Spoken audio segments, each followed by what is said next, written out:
ಇದೆಲ್ಲ ಸ್ಟಾರ್ಟ್ ಐತಿ, ಲೈವ್ ಐತಿ ನಮ್ಮದು. ನಾನು ಕೊಡುವಾರ ಎಲ್ಲ ರೆಡಿ ಮಾಡಿ ಕೊಡ್ತು ಬಿಡ್ರಿ. ಎಲ್ಲರೂ ಬಂದ ಕೂಡಲೇ ಧೂಪ ಹಿಂಗೆ ಹಾಸ್ರಿ ಅಷ್ಟು. ಈ ಕಡೆ ಸ್ವಲ್ಪ ಹಚ್ಚಿ ಇದೆ ಬೇಡ, ಎರಡು ಹಸ್ರು ಕಡೆ ಅಷ್ಟು.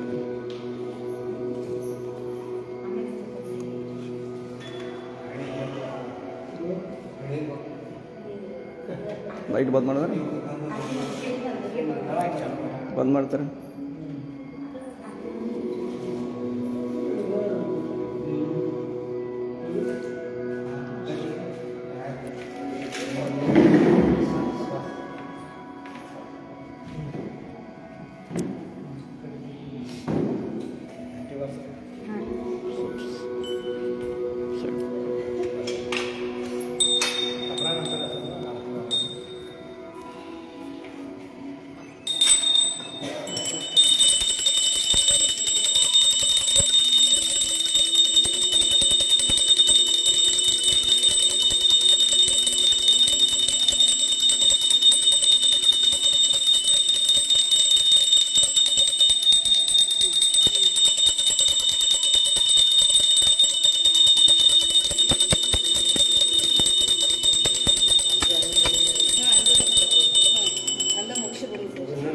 ಯಾರು ಬರೋಣ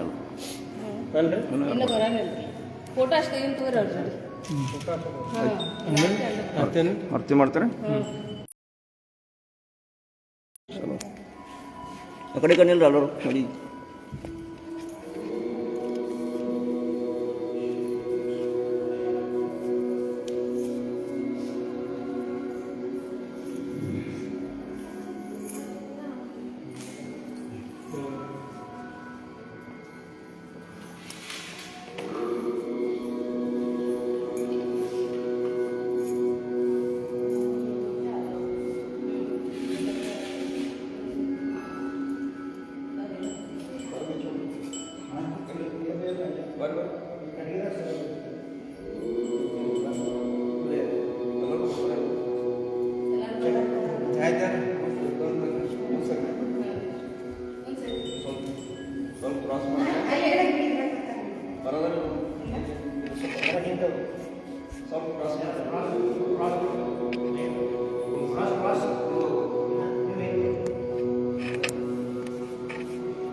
ಅಲ್ಲಿ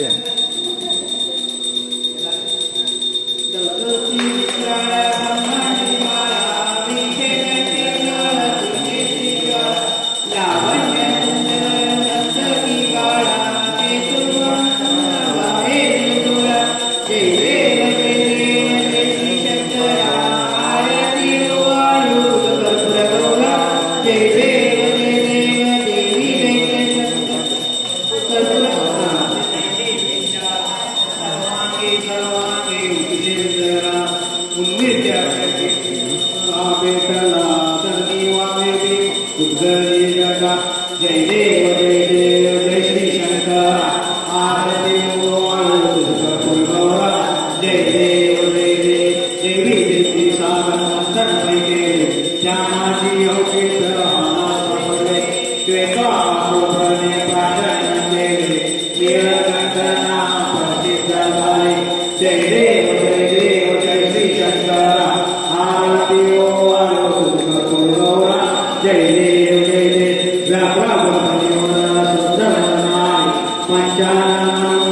पंचानंदकारी शतकोटि देवी वाचे उज्जाई प्रभुप्रतनादासरंतरी जय देव जय श्री शंकर आरती जय देव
ಆಯ್ತು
ಹಿಂದಾಗ ಹೋಗ್ಬೇಡ್ರಿ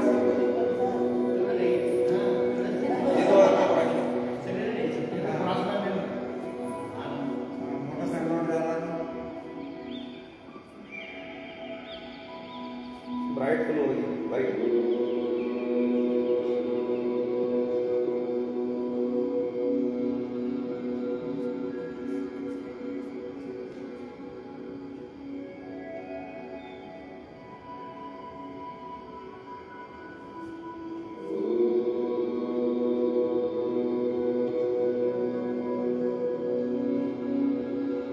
ಲೈಟ್ ಬಂದ ಭಾಳ ಬ್ರೈಟ್ ಎಕ್ಸಾಮ್ ನೋಡಿ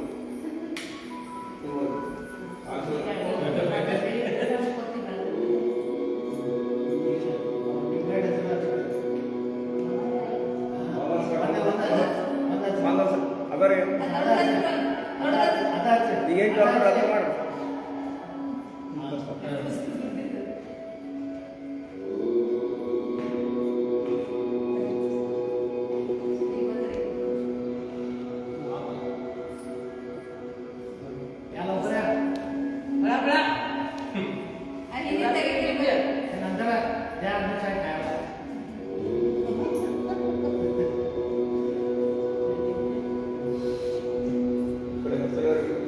ಕಡೆ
ಅವೆಲ್ಲ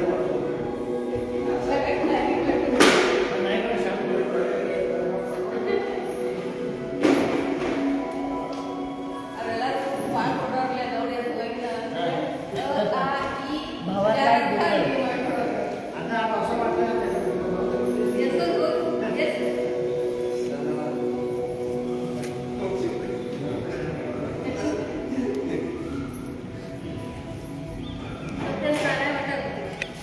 ಎಲ್ಲಾನು ಮುಗಿಸ್ತಗಪ್ರಿ, ಎಲ್ಲಾನು ಮುಗಿದಿದ್ರಿ.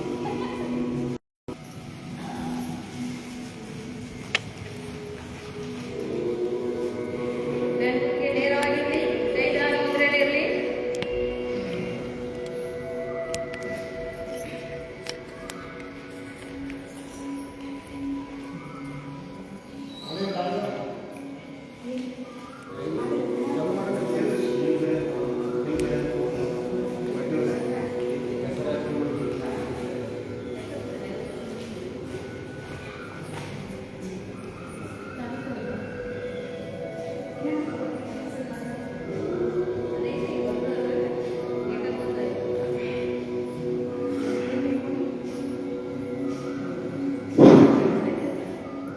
ഓം വെൽകൊത്തിയറുവാനും സിദ്ധാസ് കൊടുത്തായാലും ഇടുകാണുകൾ കാലത്തായാലും ഞാൻ മുതല കഴിത്തായാലും ಸ್ವರ್ಗಾಸ್ ಕನ್ನಿಸ್ತಾಯಿರಿ 7 ಗಮನಿಸ್ತಾಯಿರಿ. ಶ್ರೀ ಅವತಾರ ಬರ್ತದೆ ಹೋಗ್ತದೆ.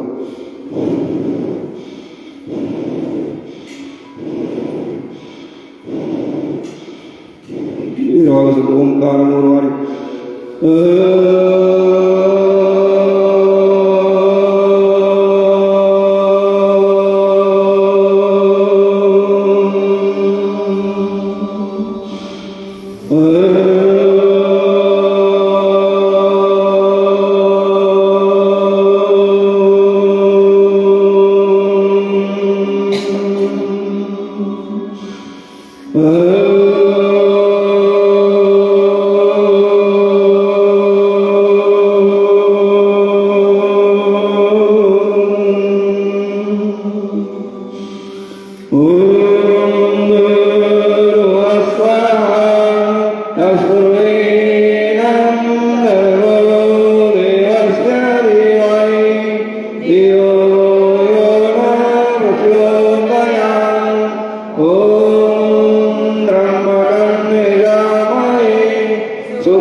ವಿಘ್ನೇಶ್ವರಿಗೆ ನಮಸ್ಕಾರ, ಪರಮಾತ್ಮ ನಮಸ್ಕಾರ, ಮಹಾಲಕ್ಷ್ಮಿಯ ನಮಸ್ಕಾರ, ಪರಮ ಪೂಜ್ಯ ರಾಮದೇವ ಸ್ವಾಮಿ ಆಚಾರ್ಯ ಬಾಲಕೃಷ್ಣ ಸ್ಮರಿಸಿಕೊಂಡು ಶುಭ ಮುಂಜಾನೆಗಳಿಗೆ ನಮಸ್ಕಾರಗಳು.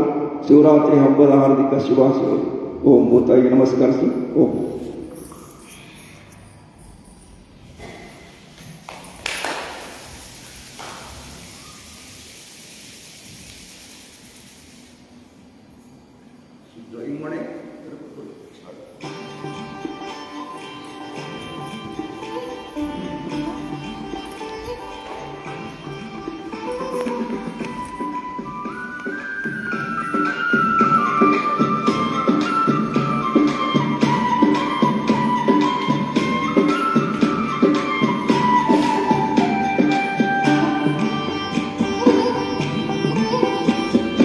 ಯೋಗಿಯಾಗುವ ಶಿವ ಯೋಗಿಯಾಗುವ, ಯೋಗಿಯಾಗುವ ಶಿವ ಯೋಗಿಯಾಗುವ, ಸಮರಸ ಸುಖದನು ಭಾವಿಯಾಗುವ, ಸಮರಸ ಸುಖದನು ಭಾವಿಯಾಗುವ.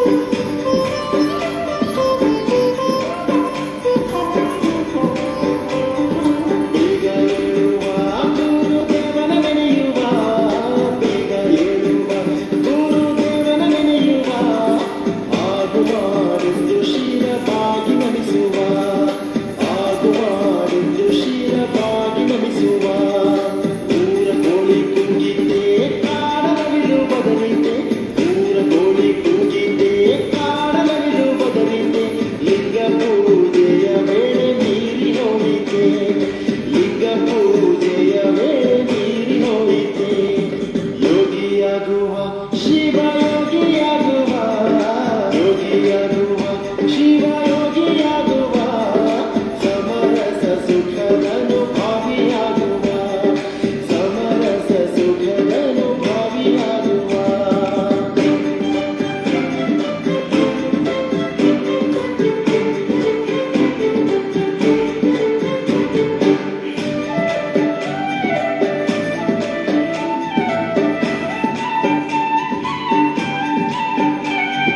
ಗಾಂಧಾರಿಯಂತೆ ರಾಧಾ ಮಾಂಧಾರಿಯಂತೆ ಗಾಂಧಾರಿಯಂತೆ ರಾಧಾ ಮಾಂಧಾರಿಯಂತೆ ಶರಣ ಜನರ ಲಿಂಗಾಕ್ಷರೆಯಂತೆ ಶರಣ ಜನರ ಲಿಂಗಾಕ್ಷರೆಯಂತೆ ಆಸನ ಹಾಕುವ ನಾವು ಅನುಗದೆ ಕೂಡುವ ಆಸನ ಹಾಕುವ ನಾವು ಅನುಗದೆ ಕೂಡುವ ಅಘಹರಣ ಅಂಗೈಯಿಟ್ಟು ಅತ್ತಿಲಿ ನೋಡುವ ಅಘಹರಣ ಅಂಗೈಯಿಟ್ಟು ಅತ್ತಿಲಿ ನೋಡುವ ಯೋಗಿಯಾಗುವ ಶಿವ ಯೋಗಿಯಾಗುವ ಯೋಗಿಯಾಗುವ ಶಿವ ಯೋಗಿಯಾಗುವ ಸಮರಸ ಸುಖದನು ಭಾವಿಯಾಗುವ ಸಮರಸ ಸುಖದನು ಭಾವಿಯಾಗುವ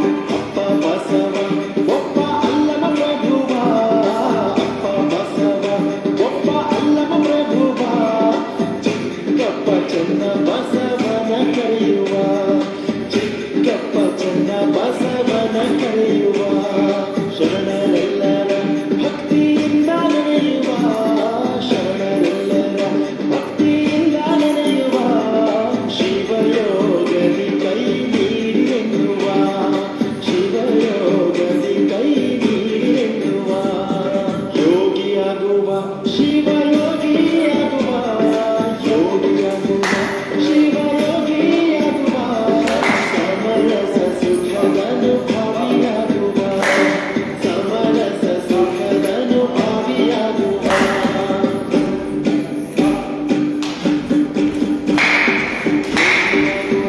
ಶಿವ ಯೋಗಿಯಾಗುವ ಶಿವ ಯೋಗಿಯಾಗುವ ಸಮರಸ ಸುಖದನು ಭಾವಿಯಾಗುವ ಸಮರಸ ಸುಖದನು ಭಾವಿಯಾಗುವ ಯೋಗಿಯಾಗುವ ಶಿವ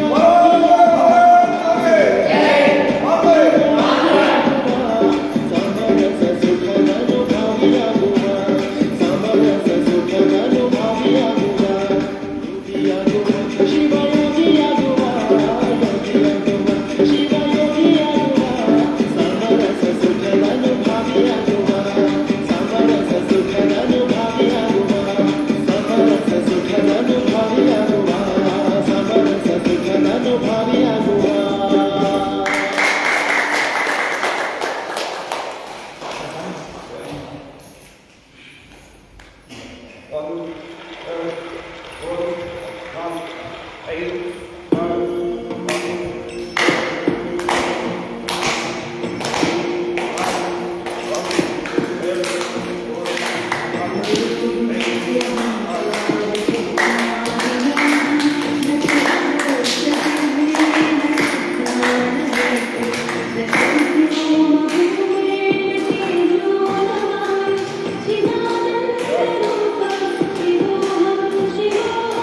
ಶಿವಾನಂದ ರೂಪ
Yandasana, Bhujangasana,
ದಕ್ಷಿಣ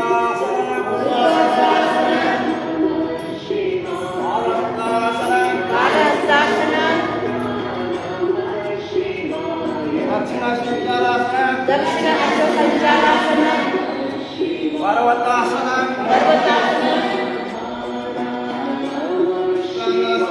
ಅಷ್ಟಾಂಗಾಸನ ಭುಜಂಗಾಸನ ಭುಜಂಗಾಸನ ಪರ್ವತಾಸನ ವಾಮಸೂತ್ರಾಸನ ವಾಮಾಸನ ಪಾದಪುಷ್ಪಾಸನ ಪಾದಹಸ್ತಾಸನ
ನೇರವಾಗಿ ಭಸ್ತ್ರಿಕಾ ಪ್ರಣಾಮ ಮಾಡ್ತಾ ಹೋಗ್ತಾರೆ.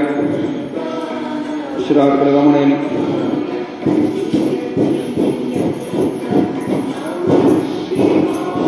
5 ಸೆಕೆಂಡ್ ಹೋಗ್ತಾರೆ. ಸಾಮಾನ್ಯ ಮಧ್ಯಮ ಮಾಡೋದು ಸಂಪೂರ್ಣ ಮಾಡ್ತಾ ಹೋಗ್ತಾರೆ.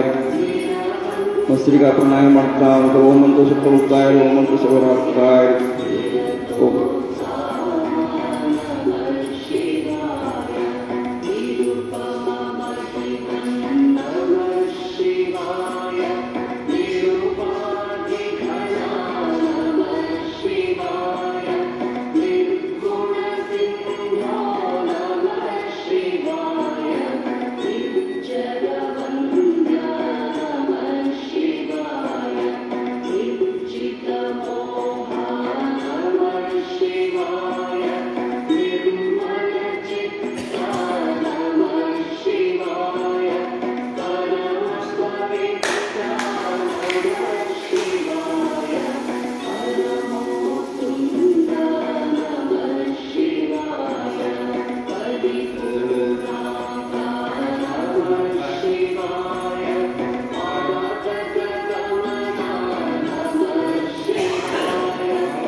ಕಪಾಲಭರ್ತಿ ಪ್ರಣಾಮ ಮಾಡ್ತಾ ಹೋಗ್ತಾರೆ. ಪ್ರತಿಯೊಬ್ಬರು 1-2 ನಿಮಿಷ ಮುಗಿಸ್ಬೇಕು. ಮಾತಾಡೋರೆಲ್ಲರೂ ಶಿವರಾತ್ರಿ ಬಗ್ಗೆ ಯಾರು ಭಜನೆ ಮಾಡೋದು ಭಜನೆ ಮಾಡಿಸ್ಬೋದು. ಯಾರು ಆನಂದಿಸೋದು ಕಪಾಲಭರ್ತಿ ಮಾಡ್ತಿರ್ತಾರೆ ಭಜನೆ ಮಾಡಿಸೋದು. ಮತ್ತೆ ಯಾರು ಮಾತಾಡೋದು ಬರ್ತಾ ಇರೋದು ಒಂದೊಂದು ಪ್ರಣಾಮ ಮಾಡ್ತಾ ಹೋಗ್ತಾರೆ. ಓಂ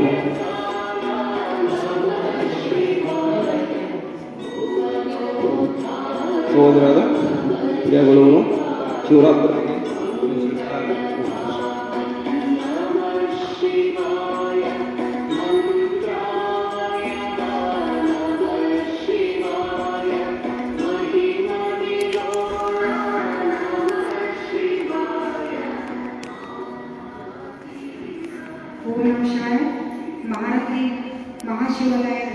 ಮಹಾಶಿವರಾತ್ರಿ ಹಬ್ಬದ ಶುಭಾಶಯಗಳು. ಈಗ ನಾವು ಯಾವುದೇ ಒಂದು ಹಬ್ಬ ಮಾಡಬೇಕಾದ್ರೆ ನಮ್ಮ ಭಾರತೀಯ ಸಂಸ್ಕೃತಿ ಯಾವುದೇ ಒಂದು ಪುರಾತನವಾಗಿರಲಿಕ್ಕೆ ಸನಾತನ ಒಂದು ಕಾರಣ ಇದ್ದೇ ಇರ್ತೈತೆ. ಆಗಿಂದ ನಾವು ಯಾವುದೂ ಹಬ್ಬ ಮಾಡಾಗಿಲ್ಲ ಅನ್ನೋದಕ್ಕೆ ಈ ಸಾಕ್ಷಿ ಇದೆ.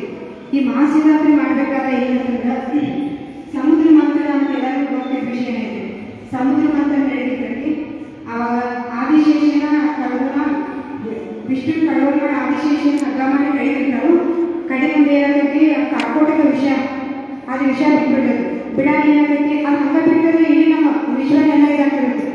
ದೇವಾದಿ ದೇವತೆಗಳು ಹೋಗ್ತಾರೋ ಪರಮೇಶ್ವರ ಕಡೆ ಬೆಳ್ಕೊತಾರೆ. ಈಗೆಲ್ಲ ವಿಷಯ ಬಿಟ್ಟಿರ್ತಾನ ಪರಮೇಶ್ವರ ಬಂದು ಏನು ಮಾಡ್ತಾನೋ ಅದೆಲ್ಲ ವಿಷಯ ಎಲ್ಲ ಕುಡಿಯಾಕ ಬಿಡ್ತಾನೆ. ಇನ್ನೇನು ಕುಡಿದು ಗಂಟ್ಲ ಅಷ್ಟ ಒಂದಿಸಿ ಪಾರ್ವತಿ ಬರ್ತಾರೋ ಗಂಟ್ಲ ಗಚ್ಚೆ ನಿಲ್ಬಿಡ್ತಾರೆ.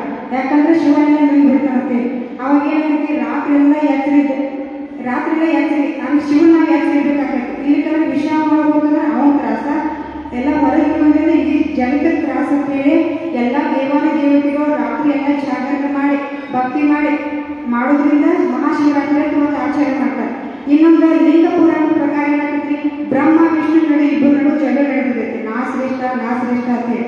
ಅವಾಗ ಏನ್ ಮಾಡ್ತಾನೋ ಪರಮೇಶ್ವರ ಬಂದ ಅಗ್ನಿ ಸ್ತಂಭವಾಗಿ ಅವ್ರ ಇಬ್ಬರು ನಡು ನಿಲ್ತಾನೆ.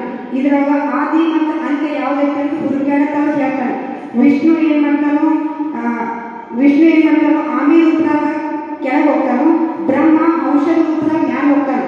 ಆದ್ರೆ ಅವರಿಬ್ರು ಆದಿ ಯಾವ್ದ ಅಂತ್ಯ ಯಾವ್ದ ಅಂತ ಗೊತ್ತಾಗೋದಿಲ್ಲ. ಅವಾಗ ಬರ್ತಾರೋ ಪರಮೇಶ್ವರಕ್ಕೆ ಕ್ಷಮ ಕೇಳ್ತಾನೆ. ಅವಾಗ ಪರಮೇಶ್ವರ ಮೊದಲ ಬಾರಿಗೆ ಲಿಂಗ ರೂಪವಾಗಿ ಮಹಾಶಿವರಾತ್ರಿ ಆಚರಣೆ ಮಾಡ್ತಾರೆ. ಆಮೇಲೆ ಇನ್ನೊಂದೇನ ಪಾರ್ವತಿ ದೇವಿ ಪರಮೇಶ್ವರ ಮದುವೆ ಆಗಬೇಕಂತೆ ತಪಸ್ಸು ಮಾಡಿ ಆ ಪರಮೇಶ್ವರ ಮದುವೆ ಆದ ದಿವಸ ಇವತ್ತು ಅಂತ ಹೇಳ್ತಾರೆ. ಅದು ಮಹಾಶಿವರಾತ್ರಿ ಅಂತ ಹೇಳ್ತಾರೆ. ಇನ್ನೊಂದೇನು ಬೇಟೆಗಾರ ಮತ್ತು ಬಿಲ್ವ ವೃಕ್ಷದ ಒಂದು ಕಥೆ ಐತ್ರಿ. ಒಬ್ಬ ಬೇಟೆಗಾರ ಏನ್ ಮಾಡ್ತಿರ್ತಾನೆ ಆ ಬೇಟೆ ಆಡ್ಕೋತ ಕಾಡ್ಕೊಂಡು ಹೋಗ್ತಾನೆ. ಯಾವುದೂ ಬೇಟೆ ಅವ್ನು ಸಿಗೋದಿಲ್ಲ. ಅವುಗಳಿಗೆ ಬಹಳ ಹಸುವಾಗಿರ್ತಾವ. ಆಮೇಲೆ ಏನಾಗೈತಿ ರಾತ್ರಿ ಆಗಿಬಿಡ್ತೈತಿ. ಹೊರಗೆ ಬರ್ಬೇಕಾದ್ರೂ ನಡುನಾಗಿ ಹೋಗಿರ್ತಾನೆ. ಆಮೇಲೆ ಏನಾಗೈತಿ ಪ್ರಾಣಿಗಳು ನೆನ್ತಿರ್ತಾರಪ್ಪ ಅಂತ ಒಂದು ಗಿಡ ಹಾಕೊಂಡಿರ್ತಾನೆ. ಕೂತ್ ಏನಾಗೈತಿ ಹಂಗ ನಿದ್ದೆ ಮಾಡಿದ್ರೆ ಕೆಳಗೆ ಬಿದ್ದಾನೆ ಪ್ರಾಣಿ ಇರ್ತಾವೆ ಒಂದು ಗಿಡದ ಏನ್ ಕೂತಿರ್ತಾರಲ್ಲ ಆ ತಪ್ಪಲ ಒಂದೊಂದಾಗಿ ಕೆಳಗೆ ಹೋಗಿರ್ತಾನೆ. ಅದ್ರ ಕೆಳಗೆ ಏನಾಗೈತಿ ಶಿವಲಿಂಗ ಇರ್ತೈತಿ. ಆ ಗಿಡ ಯಾವ್ದಿರ್ತಿ ಬಿಲ್ವ ಪತ್ರ ಗಿಡ. ಅಂದ್ರೆ ಬೇಟೆಗಾರ ಉಪವಾಸ ಇರ್ತಾನೋ ಆಮೇಲೆ ರಾತ್ರಿ ಜಾಗರಣೆ ಮಾಡ್ತಾನೋ ಆ ಬಿಲ್ವ ಪತ್ರೆ ಶಿವಲಿಂಗಿನಾಗಿ ಬಿದ್ದಿದೆ. ಈ ಮೂರು ಪರಿಣಾಮದಿಂದ ಶಿವ ಪ್ರತ್ಯಕ್ಷ ಆಗಿ ಮೋಕ್ಷವನ್ನು ಕೊಡ್ತಾನ. ಇನ್ನೊಂದು ಕಥೆ ಐತ್ರಿ. ಆಮೇಲೆ ಇನ್ನೊಂದೇನ್ರಿ ಶಿವರಾತ್ರಿ ಬಗ್ಗೆ ವೈಜ್ಞಾನಿಕ ಕಾರಣವನ್ನು ಹೇಳ್ತಾರೆ. ಮಹಾಶಿವರಾತ್ರಿ ಹಬ್ಬ ಚಳಿಗಾಲ ಮುಗಿದ ಕೊನೆ ಕಾಲ ಸಂಗೀತ ಕಾಲ ಬರ್ತದೆ. ಇದು ಹವಾಮಾನದ ಬದಲಾವಣೆ ಆಗ್ತಿರ್ತದೆ. ಮನುಷ್ಯನ ದೇಹದಲ್ಲಿ ಸಹ ಬದಲಾವಣೆ ಆಗ್ತಿರ್ತಾವೆ. ದೇಹದ ಜೀರ್ಣಾಂಗ ವ್ಯವಸ್ಥೆ ಮತ್ತು ರೋಗ ನಿರೋಧಕ ಶಕ್ತಿಗಳು ಬರ್ಬೇಕಂತ ಹೇಳಿ ಈ ಬದಲಾವಣೆಯನ್ನು ಮಾಡ್ತಿರ್ತಾರೆ. ಅದಕ್ಕೆ ಇವತ್ತಿನ ದಿವಸ ನಾವು ಉಪವಾಸ ಮಾಡ್ಬೇಕನ್ನೋದು ವೈಜ್ಞಾನಿಕವಾಗಿ ಹೇಳ್ತಾರೆ. ಇಷ್ಟು ಹೇಳ್ತಾ ಮಹಾಶಿವರಾತ್ರಿ ಬಗ್ಗೆ ನನಗೆ ಮಾತನಾಡ್ಕೊಟ್ಟರೆ ಧನ್ಯವಾದಗಳು ಹೇಳ್ತಾರೆ. ಓಂ ನಮಃ ಶಿವಾಯ.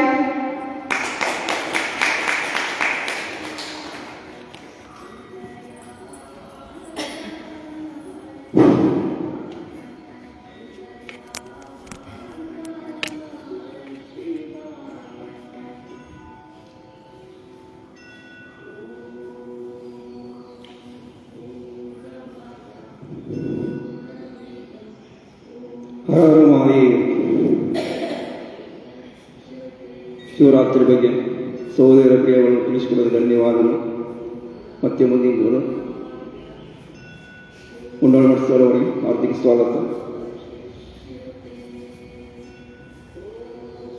ಹೇಳ್ತಾರೆ ಸರ.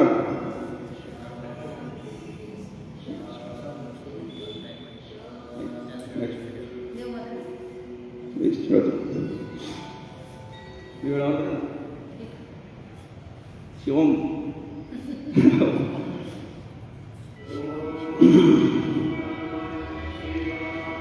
ಇವತ್ತು ಶಿವರಾತ್ರಿ ಬಗ್ಗೆ ಪರಮ ಪೂಜ್ಯ ಸಿದ್ದೇಶ್ವರ ಸ್ವಾಮೀಜಿಯವರ ಒಂದು ಅವ್ರು ಯಾವ ಥರ ಹೇಳಿದಾರೆ ಇದೆಲ್ಲ ಯೂಟ್ಯೂಬಲ್ಲಿ ಕಳಿಸಿದ್ದಾರೆ.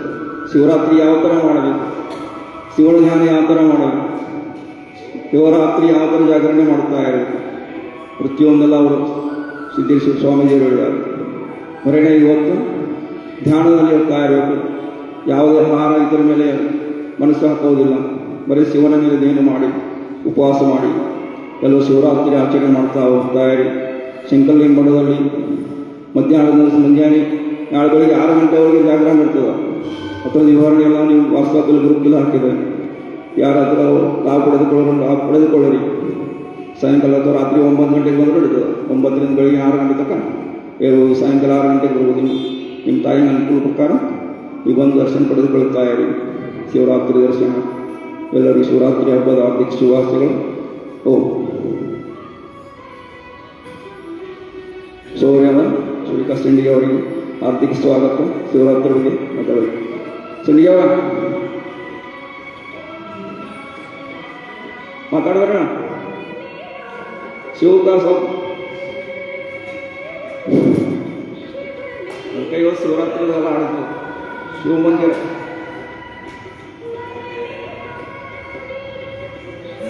ಅಲ್ಲೊಂದು ಪ್ರಾಣಾಯಾಮ ಮಾಡ್ತಾ ಹೋಗ್ತಾರೆ. ವ್ಯವಸಾಯ ಪೇಪರ್ ಬಂದರೆ ಎಲ್ಲರೂ ಕೊಟ್ಬಿಡ್ರಿ. ವ್ಯವಸಾಯ ಪೇಪರ್ ಬಂದರೆ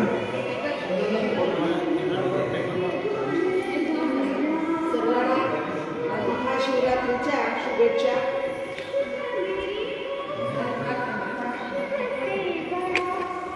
चालू करा. शनी प्रदोष झालेला आहे.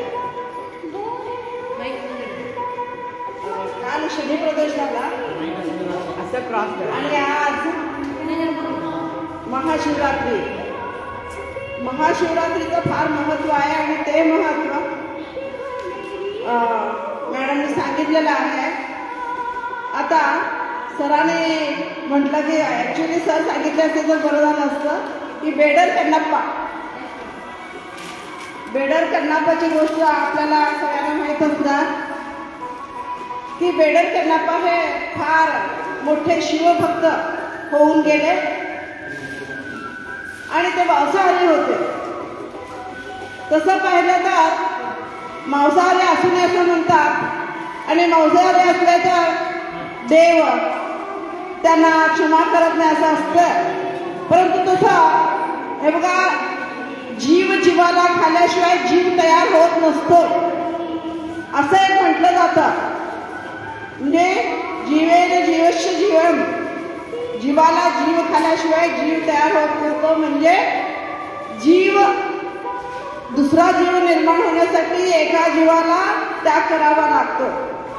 इथे बेडर कन्नाप्पा हे शिवभक्त होते आणि फार तपश्चर्या तसं करायचे, पण आपला व्यवसाय ते करतच राहायचे. मांसाहारी होते आणि एकदा काय झालं की भरपूर म्हणजे ते आले आणि मांस घेऊन आले देवाला दाखवण्यासाठी. त्यांना वाटलं की आता हे माझा स्वीकार करतात की नाही. परंतु तेवढ्यातच वादळ झालं ना. वादळ झालं आणि वादळामध्ये सगळे ते पुजारी जे होते, पूजा करणारे ते सगळे पळून गेले. परंतु मला वाटतं मला एक हे आहे, कन्फ्युजन आहे की तिथे ते सगळे पळून गेले आणि वादळामध्ये शिवलिंग कुठेतरी हलायला नको म्हणून ते शिवलिंगाला मिठी मारतात. पण इथं बेडर कन्नाप्पा काय करतात की ज्या वेळेला त्यांना देव प्रसन्न होतो, आता देवाला वाहायला काय नाही म्हटल्यानंतर ते आपले डोळे काढून देतात, तिथे ठेवतात आणि त्याचा नैवेद्य म्हणून देतात. आणि तेव्हाच शिव प्रसन्न होतात आणि आशीर्वाद देतात. अशी ती कथा आहे. मी थोडी कथा तिथं विसरलेली आहे कारण फार दिवस झाले ही कथा सांगण्याची मला संधी मिळाली नाही. परंतु पुन्हा एकदा किंवा पुढच्या शिवरात्रीला पुन्हा त्याचं रिपिटेशन करून तुम्हाला सांगेन. परंतु मी एवढंच सांगेन की उपवासामध्ये बघा एक शक्ती असते. योगामध्ये जी शक्ती असते ती उपवासामध्ये पण शक्ती असते आणि आपण उपवास करावा. आणि असे जवळजवळ महिन्यामध्ये 2 एकादशी असतात, 15 दिवसाला एक, त्यामध्ये पण 2 असतात. म्हणजे एक स्मार्त आणखी एक वैष्णव.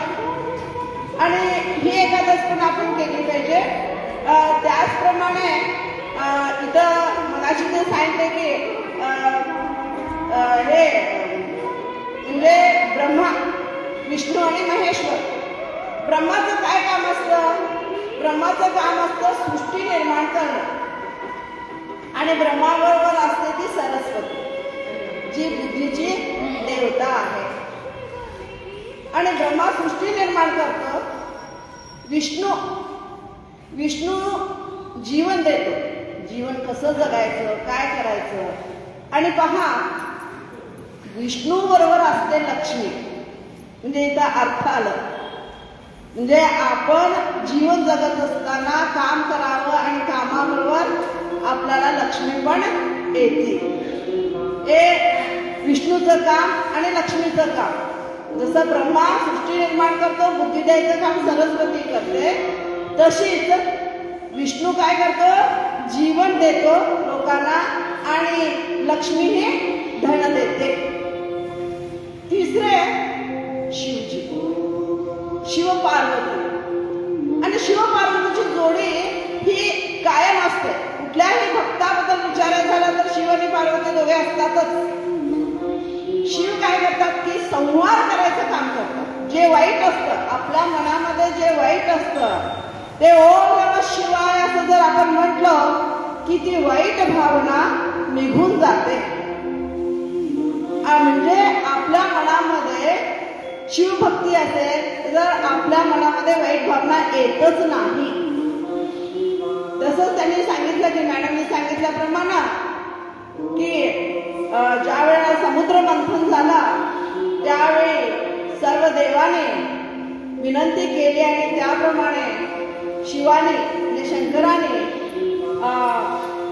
हे जे विष होतं ते प्राशन केलं आणि त्यामुळे त्यांचा जो कंठ आहे तो निळा झाला. त्यामुळे नीळकंठ हे नाव प्रसिद्ध झालं.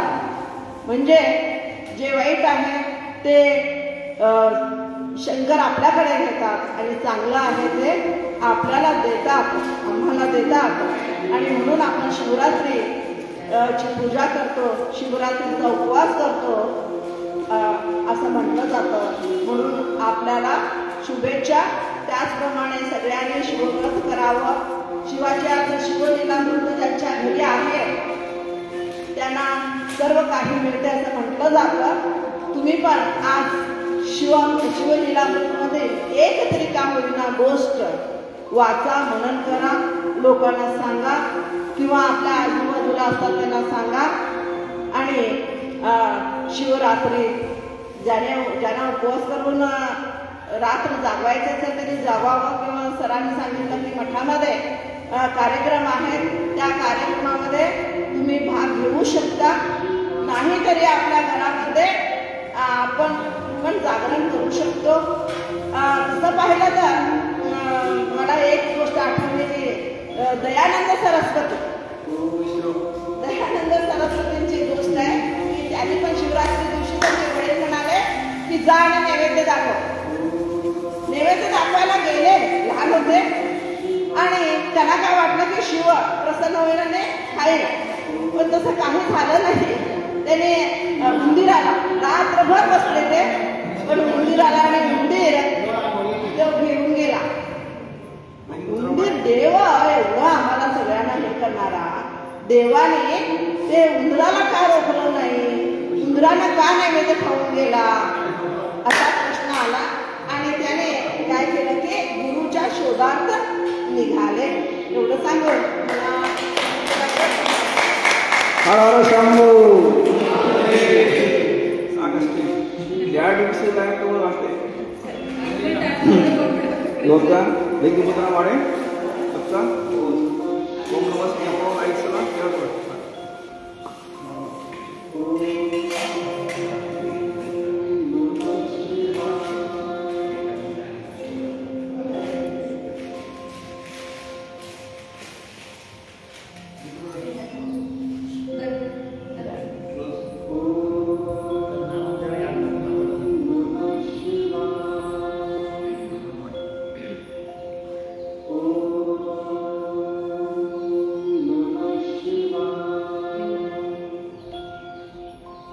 ಬಟ್ಟೆ ಬಟ್ಟೆ ಮೇಲೆ ಇರಬೇಕು ಸ್ಟ್ರೇಟ್ ಕಣ್ಮುಚ್ಚಿರಿ.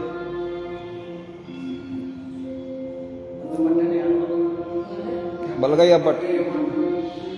ಹೆಬ್ಬಟ್ಟು ಮೇಲೆ ಇರಬೇಕು. ಕ್ರಾಸಿಂಗ್ ಆದ್ರೆ ರೌಂಡ್ ಮಾಡ್ಬೇಕು. ಹಾಂ ಮ್ಯಾಲೆ ಮಾಡೋದು.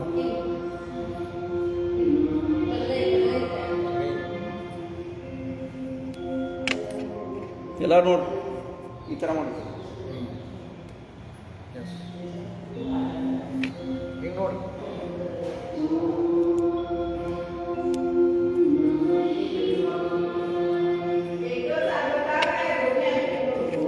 एकच बलगई राइट लेग बलय बट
ओम नमः शिवाय ओम नमः शिवाय हर हर भोले नमः शिवाय ओम नमः शिवाय ओम नमः शिवाय हर हर भोले नमः शिवाय गंगाधरा शिव गंगाधरा हर हर भोले नमः शिवाय ओम नमः शिवाय ओम नमः शिवाय हर हर भोले नमः शिवाय शिव गंगाधरा हर हर भोले नमः शिवाय ओम नमः शिवाय ओम नमः शिवाय हर हर भोले नमः शिवाय योगेश्वरा शिव योगेश्वरा हर हर भोले नमः शिवाय ओम नमः शिवाय ओम नमः शिवाय हर हर भोले नमः शिवाय योगेश्वरा शिव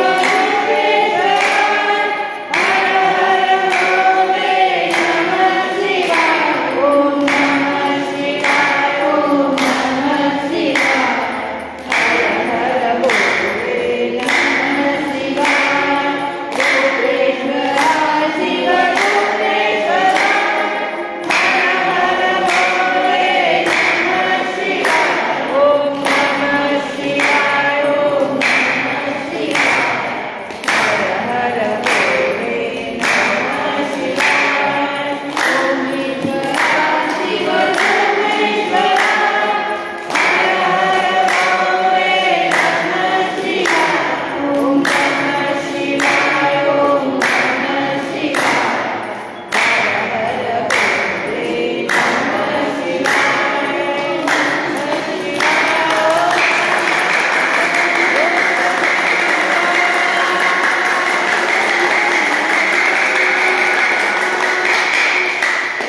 बोलो सच्चिदानंद महाराज की जय।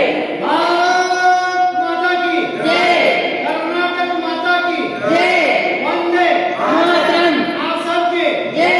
संजय के बच्चे सबसे अच्छे जय जय श्री राम। जय श्री राम हर हर महादेव।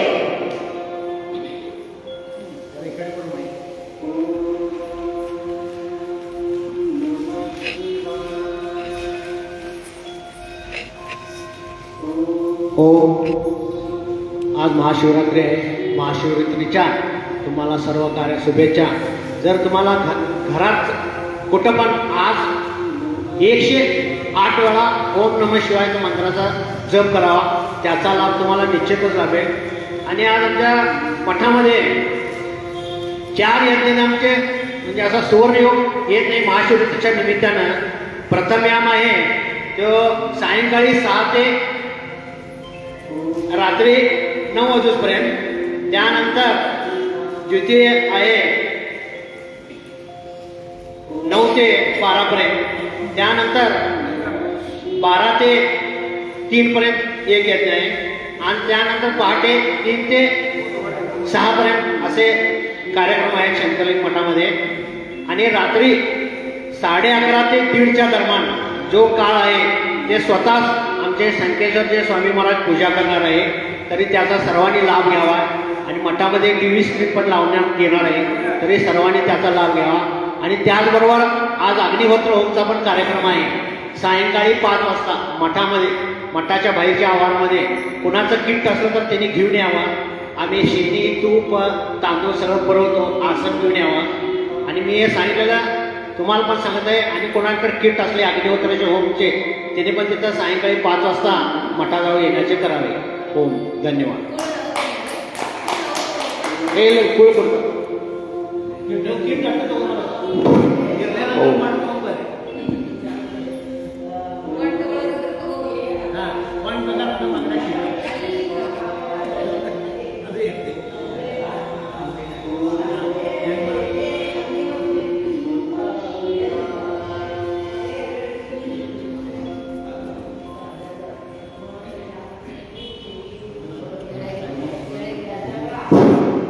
बिल्कुल मेहरबानी.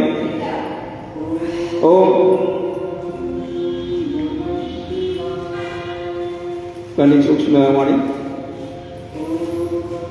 ಉಸಿರಾಟದ ಗಮನ. 1 2 3 4 5 6. 1 2 3 4 5 6. 1 2 3 4 5 6 6 5 4 3 2 1. ಅಷ್ಟೇ ಕಣ್ಮುಚ್ಚಿ ಬ್ರಾಹ್ಮಣಿ ಪ್ರಾಣಾಯಾಮ 3 ಬಾರಿ ದೀರ್ಘ ಅವಶ್ಯಕ ತೋರಿ.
ನವಧ್ಯಾನ ವಿಘ್ನೇಶ್ವರ ದರ್ಶನ, ಪರಮಾತ್ಮ ದರ್ಶನ, ಮಹಾಲಕ್ಷ್ಮಿ ದರ್ಶನ, ತಾಯಿ ತಂದೆ ದರ್ಶನ, ಗುರುಗಳ ದರ್ಶನ, ಸ್ನೇಹಿತರ ದರ್ಶನ, ಬಂಧು ಬಳಗ ದರ್ಶನ.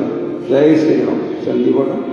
ಓಂ ದೇವ ಶಾಂತಿ ಅಂತರಿಕ್ಷಂ ಶಾಂತಿ ಪೃಥ್ವಿ ಶಾಂತಿ ಆಕಾಶ ಶಾಂತಿ ಔಷಧಿ ಶಾಂತಿ ವನಸ್ಪತಿ ಶಾಂತಿ ವಿಶ್ವದೇವ ಶಾಂತಿ ಬ್ರಹ್ಮ ಶಾಂತಿ ಸರ್ವಂ ಶಾಂತಿ ಶಾಂತಿರೇವ ಶಾಂತಿ ಸಮ